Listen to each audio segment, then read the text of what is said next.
gabi po sa atin lahat at happy Sabbath.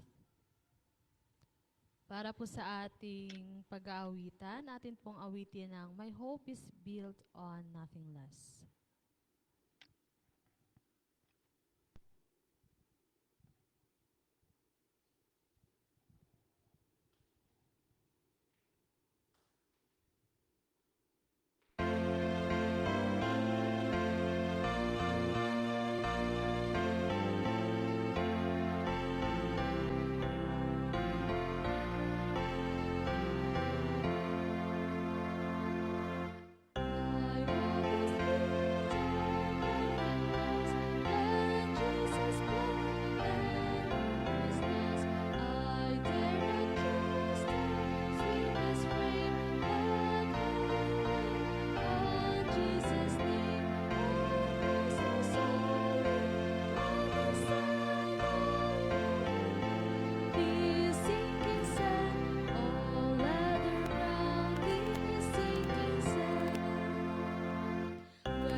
Atin pong awitin ng Only Trust Him.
trust Him, only trust Him, only trust Him now. He will save you, He will save you, He will save you now. Come then and join this holy band, and on to glory go, to dwell in the celestial realms, where joys immortal flow. Only trust Him, only trust Him, only trust Him now. He will save you, He will save you, He will save you now.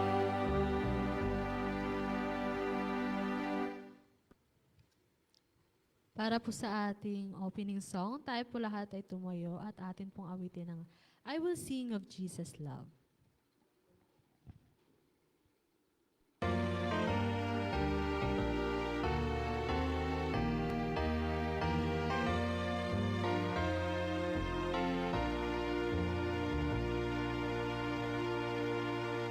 I will sing, oh Jesus, love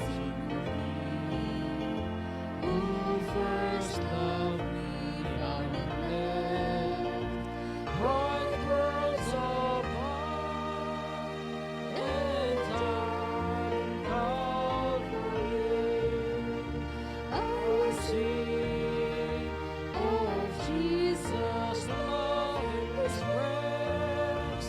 My heart shall give me a song, that I might live. I will sing His love to me. Oh, the depths of love divine, earth or heaven can never know. How that sea, as dark as mine, can be made as white as snow. I will sing of Jesus' love in His praise. My heart shall give me a star, that I might live. I will sing His love to me. Nothing good for Him I've done. How could He such love bestow, Lord, I owe? My heart is warm. Help me now, my love to show. I will sing of Jesus' love in His praise. My heart shall give His love, that I might live. I will sing His love to me.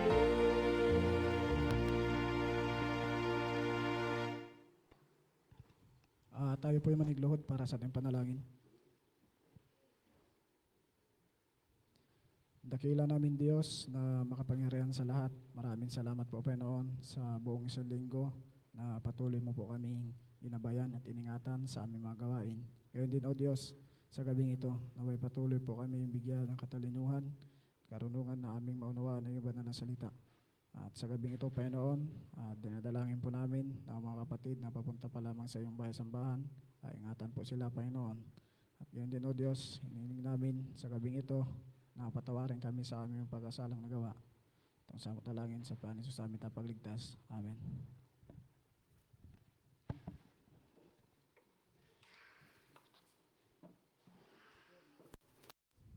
Magandang gabi po sa ating lahat, mga kapatid. Happy Sabbath po sa ating lahat. Ito po ang pakasunod-sunod ng ating program ngayong gabi. Ang una po sa ating pag-aawitan ay si Sister Queenie Ranes at sinundan po ito ng bungad ng panalangin at welcome remark ng iyong pong lingkod, Mark Salazar. At bago po magsasalita sa gabing ito mga kapatid, ang ating speaker na si Brother Albino Mascardo ay pagkalooban po tayo ng isang awitin na ipagkaloob po sa atin ni Joterd Ranes.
Awitin ko man lahat ng awit sa mundo, di ko kayang ilarawan ang kadakilaan mo.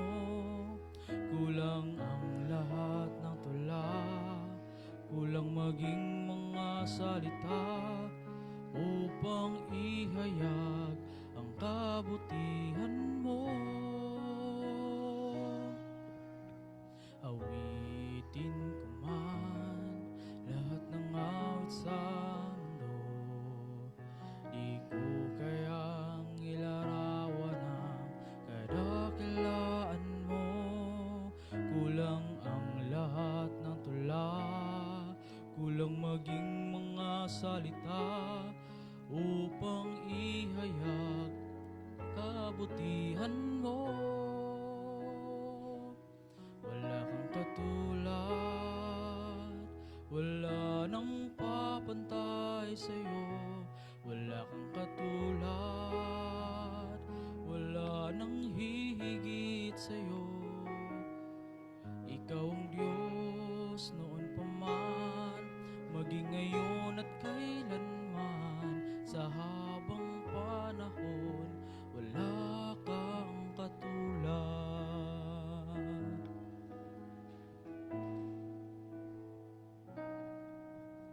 Awitin ko man lahat ng awit sa mundo, di ko kayang ilarawan ang kadakilaan mo.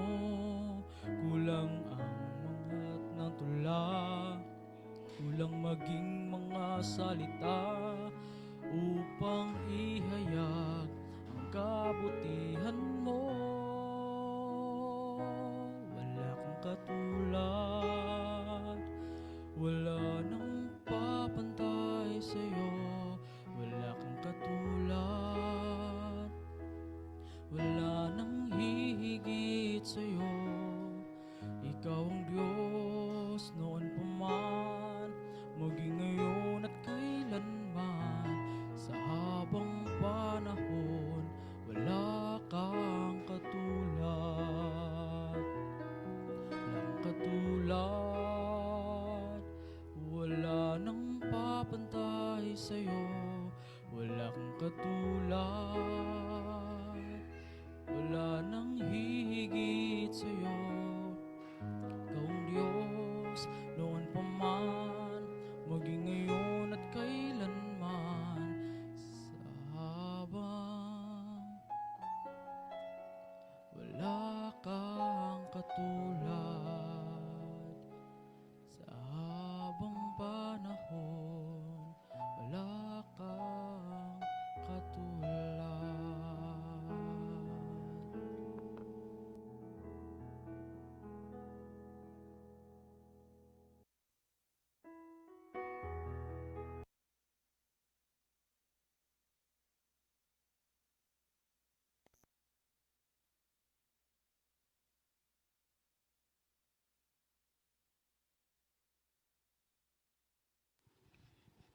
Magandang gabi mga kapatid. Happy Sabat. Purihin ang Diyos sa gabing ito na tayo ay binigyan ng pribileyo at another nga Sabat na ating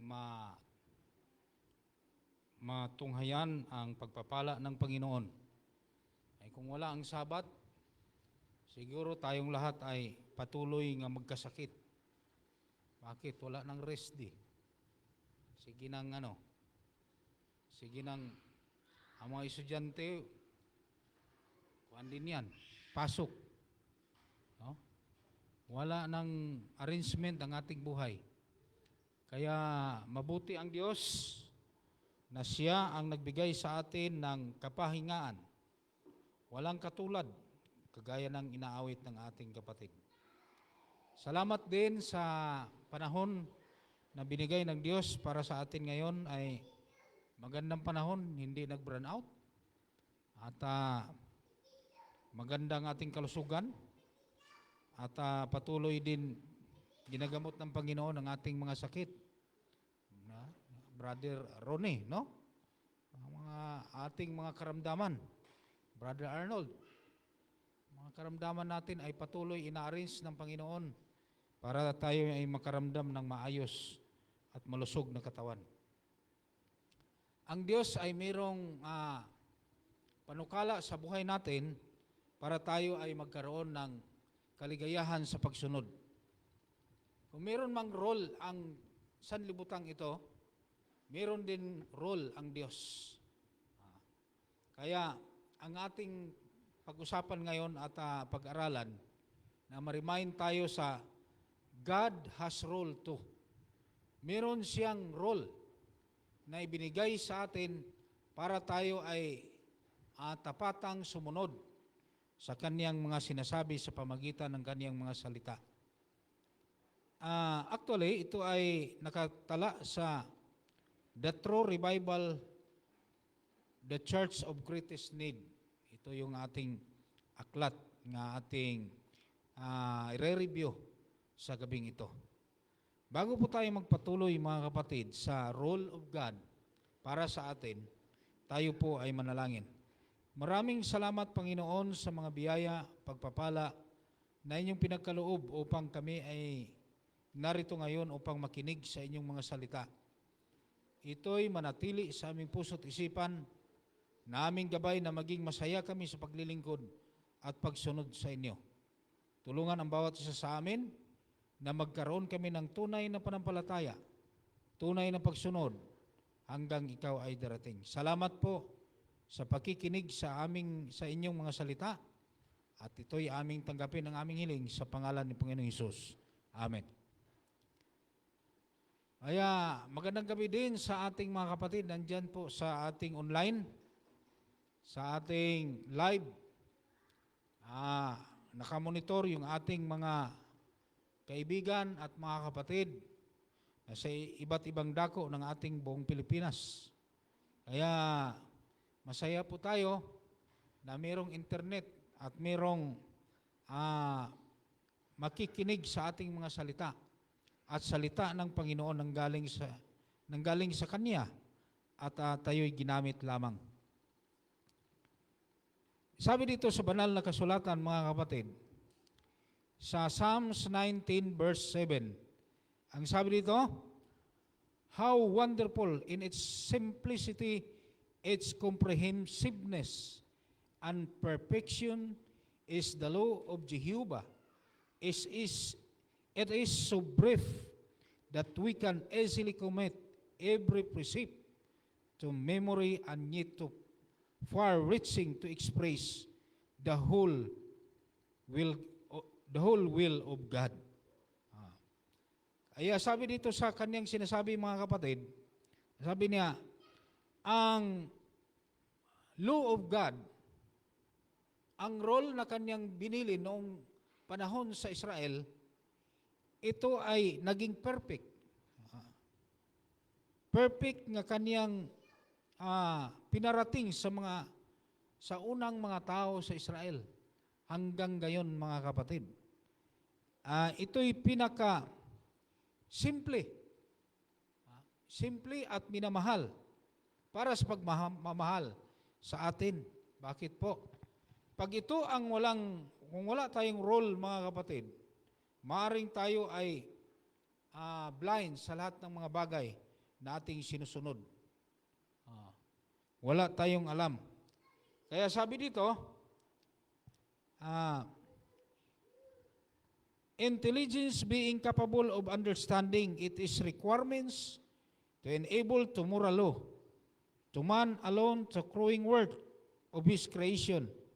God has given a conscience to realize the sacred claims of the divine law and a heart capable of loving. It is holy, just and a good and of man prompt the perfect obedience and required. Kaya kailangan tayo ay magiging perfect na pagsunod.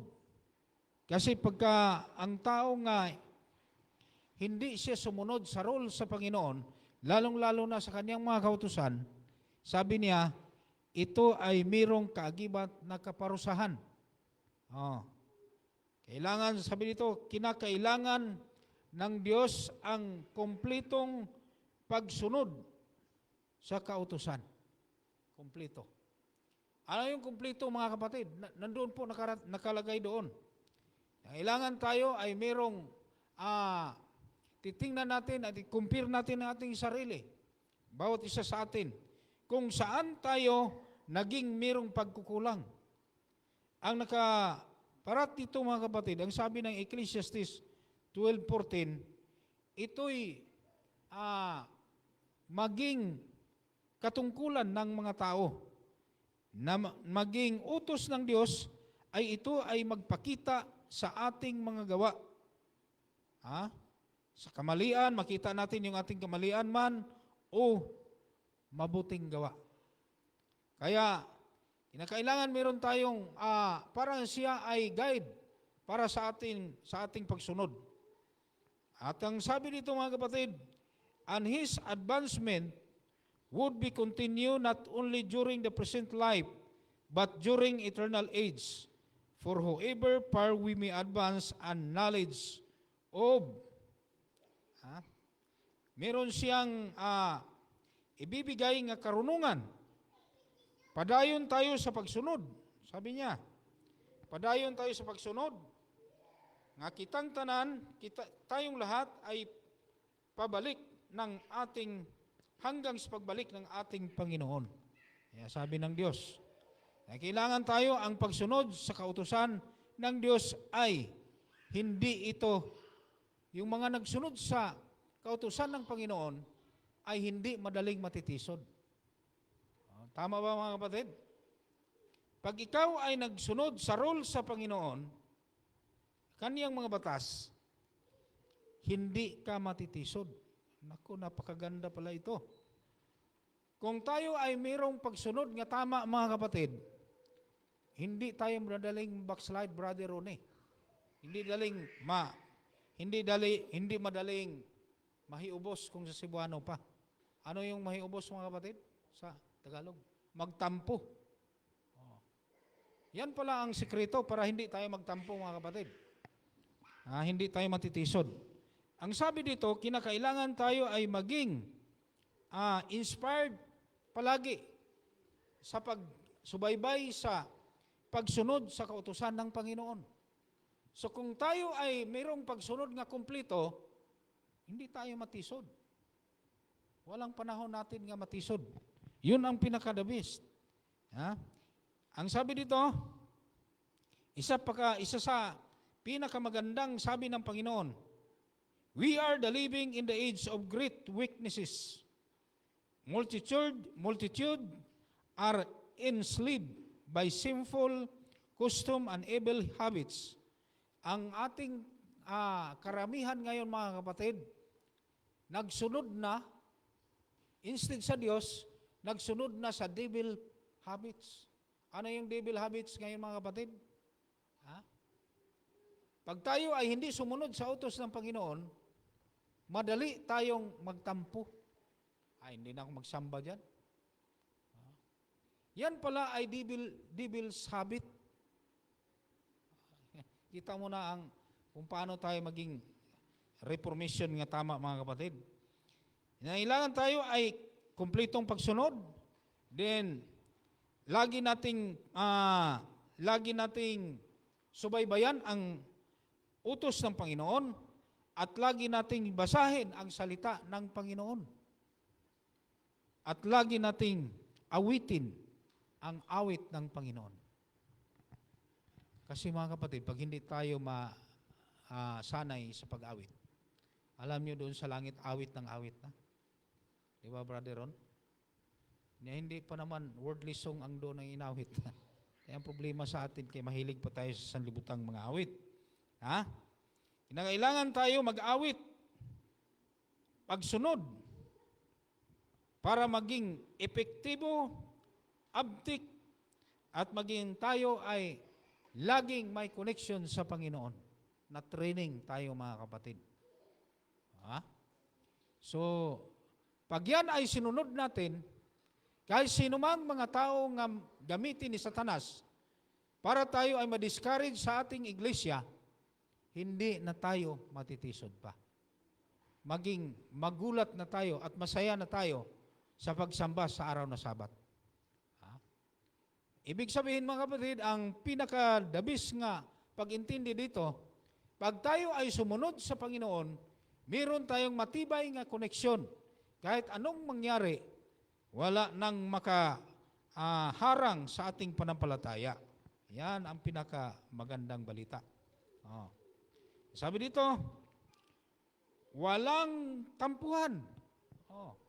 Hindi na magtampo. Basta magsunod ka. At hindi na mag-awit ng mga makamundong mga alawiton. At wala ng sakim nga puso. Ang atin dito sa sanlibutan, mga kapatid, angkin natin ang lupa, pero magbayad pa rin tayo ng buhis sa gobyerno. Ay kung atin yan, hindi na tayo magbayad, di ba, Brother Ron? Tulad ba sa pagrinta ng bahay? Pagrinta ng bahay, nagrinta ka dyan dahil hindi sa'yo yun. Pero ang sanlibutan ito, pag ikaw ay may lupa, pag hindi ka magbayad ng buhis, i-foreclose yan. Kuhaon sa gobyerno. Ganon yun. Kaya wala tayong atin dito sa mundong ito. Wala tayo. Kaya ang pinakapag-asa lang natin, mga kapatid, ang pagsunod sa rule of law.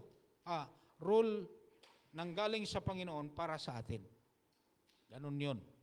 Kaya ating intindihin pag maigi. Kasi kung minsan tayo ay talagang pitok-pitok lang ang atong mata niya, pagkatapos parang wala lang mangyayari, di ba? Ang dali, mabilis magtampo. Bakit kaya, no? Mabilis magtampo.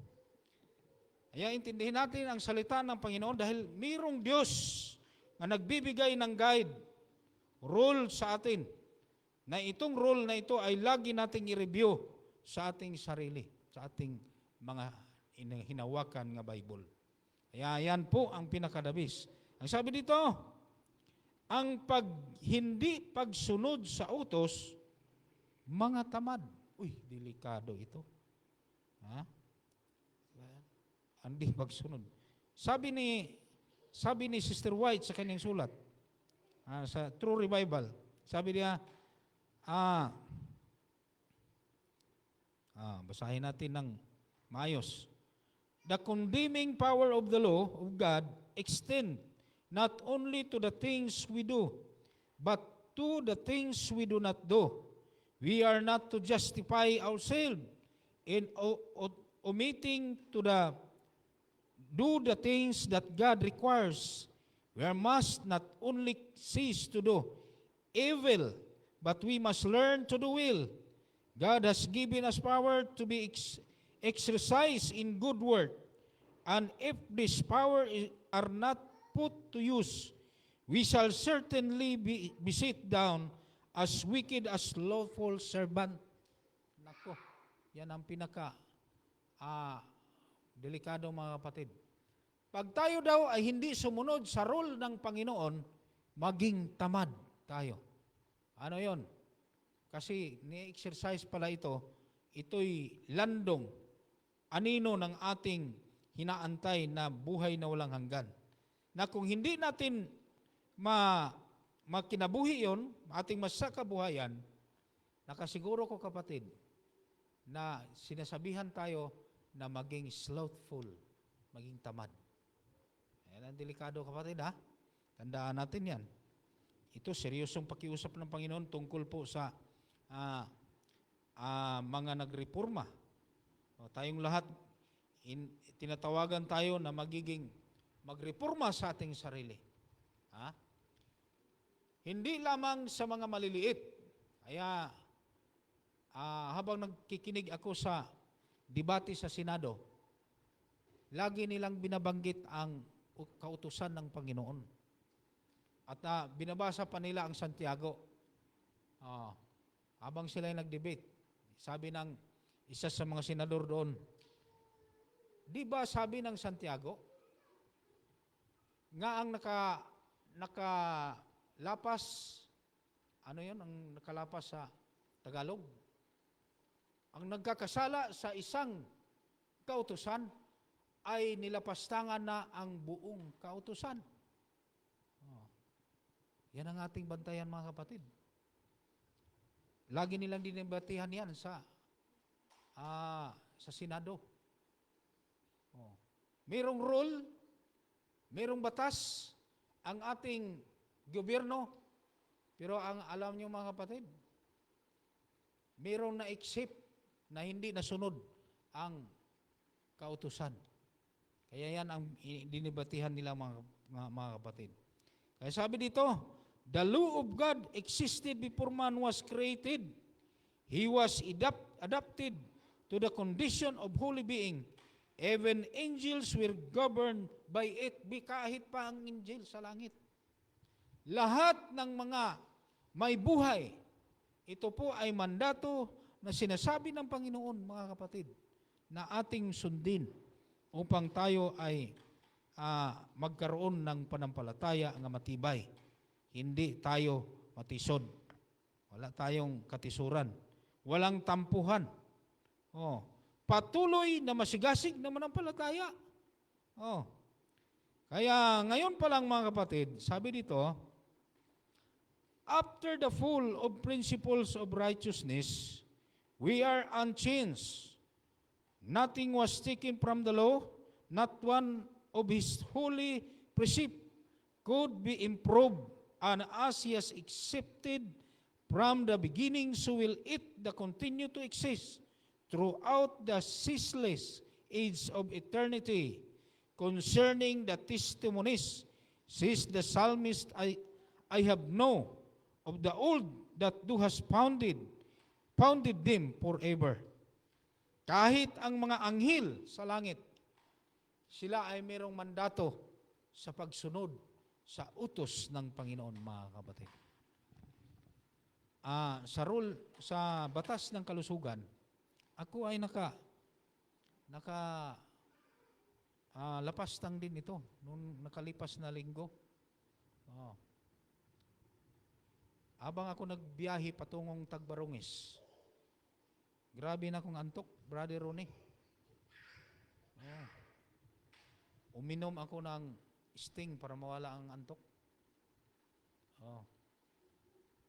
Pag inom ng Sting, pag uwi ko sa gabi, pagkatapos practice dito, natulog ako, bigla lang umikot ang mundo. Hindi na ako makapagpikit ang aking mata. Magulat na ako kay parang hindi na ako makahinga. Delikado ito. Umikot na. Suka ng suka ako. Nakaalaala ko nga may charcoal ako. Inom ako ng charcoal para mawala ang acid. Suka ng suka, Brother Ron. Naalala ko ang aking estilo nga nakain. That is rule sa ating kalusugan. Kasama yan sa sinasabi ng Panginoon. Kaya advice ko sa mga kabataan, meron man kayong iniinom nga mga advanced energy, like sting, cobra, subok na yan mga kapatid. Nang katigasan ng ating ulo, ganun yun ang mangyayari. Kaya, habang may panahon pa, habang meron pang pagkakataon, ating i-reform ang ating sarili. Revival and reformation. Para ating masunod ang tama na pagsunod sa God's has ruled to, sabi ng Panginoon. Kaya mga kapatid, sa gabing ito, nais ipaalam sa Panginoon ang review ng kanyang mga salita sa bawat isa sa atin. Meron tayong obligasyon mga kapatid. Tinatawag tayong tamad. Hindi tunay na manampalataya ang hindi sumunod sa kanyang batas. Hindi tunay na manampalataya. Pag hindi tayo sumunod mga kapatid, ang result dito, ang sabi dito sa ating napag-aralan, madali tayong magtampo. Madali tayong maghina sa ating panampalataya. Kita mo yung mga tao ngayon mga kapatid, yung ating mga kapatiran, nakita na natin. Pag hindi kumpleto ang pagsunod, wala na, hindi na makita natin sa simbahan. Di ba, Brother Ron? Hindi nagkamali ang sulat mga kapatid. Kahit atin man yan takip-takipan ang kanilang mga ginagawa, pag hindi kumpleto, dali talagang magtampo.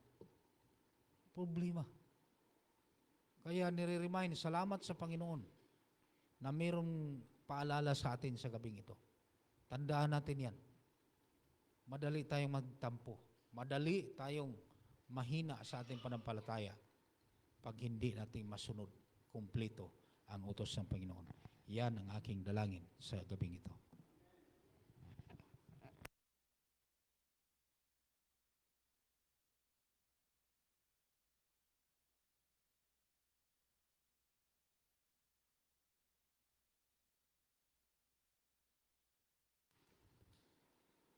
Para po sa ating pagtatapos, tayo po lahat ay tumayo at ating pong awitin ang Draw Me Nearer.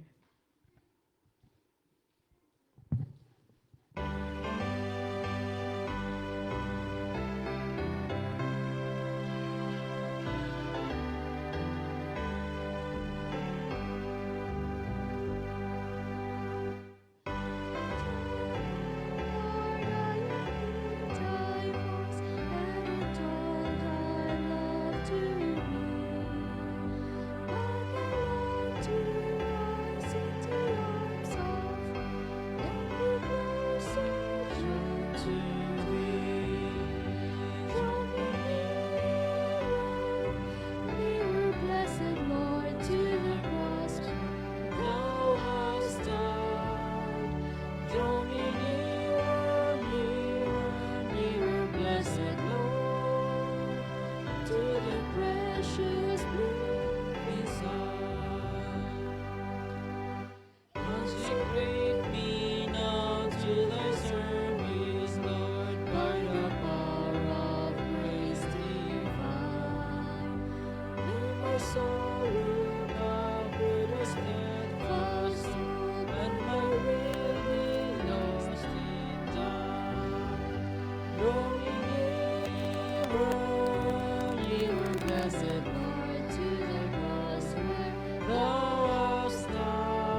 Maraming salamat, Amang Banal, nandiyan ka sa mga langit, sa imong dugo, sa Kalbaryo, sa krus, na inyong binigay para kami ay may pag-asa sa kaligtasan. Salamat sa inyong paalala sa amin tungkol sa kautusan, na kung ito'y aming makumpleto, hindi kami magtampo sa aming kapwa-tao. Patuloy kaming masigasig, manampalataya, hanggang ikaw ay darating. Salamat po na uwi kaming punong-puno sa mga pagpapala. Makabalik kami bukas upang patuloy kaming makikinig sa inyo at purihin. At ikaw po ang aming kasama sa buong gabi sa aming pagtulog upang maging safety kami at malayo sa iba't ibang uri ng kapahamakan. Kagising kami sa umaga at makapagpuri din sa inyong mahal na pangalan. Salamat po sa pagdinig sa aming daing, tanggapin namin ang lahat sa Panginoon Hesus. Amen.